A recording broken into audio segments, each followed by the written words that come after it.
Many years ago, the great British explorer George Mallory, who was to die on Mount Everest, was asked why did he want to climb it. He said, because it is there. Well, space is there, and we're going to climb it.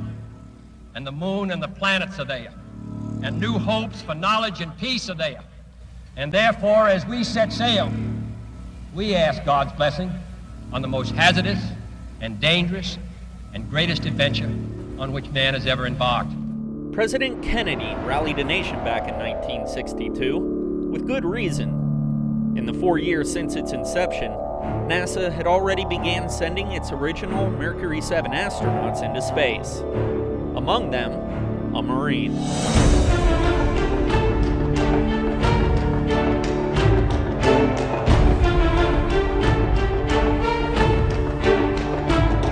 The space race was underway.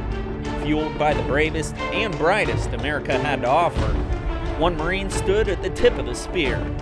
His name was John Glenn.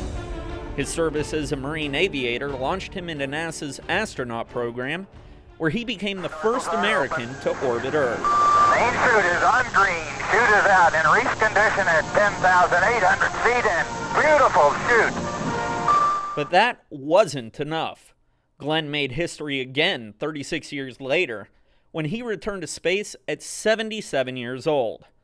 But while he was the first and easily most famous Marine to fly in space, 22 other Marines followed suit over the following half-century of manned spaceflight. One of them proved key for NASA when the command module of Apollo 13 suffered an explosion on the way to the moon. Captain Fred Hayes was a pilot of the smaller Lunar Excursion module during the mission.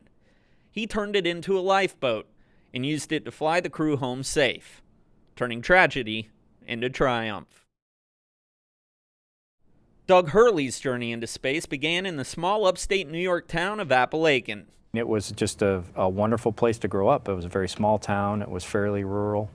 I had a lot of close friends, played sports, downhill skied, did all the things that I think most folks from that part of the country do, and really enjoyed it. He remembers having an interest in spaceflight, but never set it as a goal. I think it was just a natural progression of things, being interested in engineering, being interested in aviation and space, and it just kind of led me down a path into college and the military, and then in the Marine Corps, flying fighters, and then ultimately as a test pilot. Through the years, Colonel Hurley has logged over 3,200 flight hours in more than 22 different types of aircraft. That includes being the first Marine to fly the FA-18EF Super Hornet. Pilot Doug Hurley. This is his second trip into space. He completed his first space flight on STS-127, and he's logged more than 376 hours in space.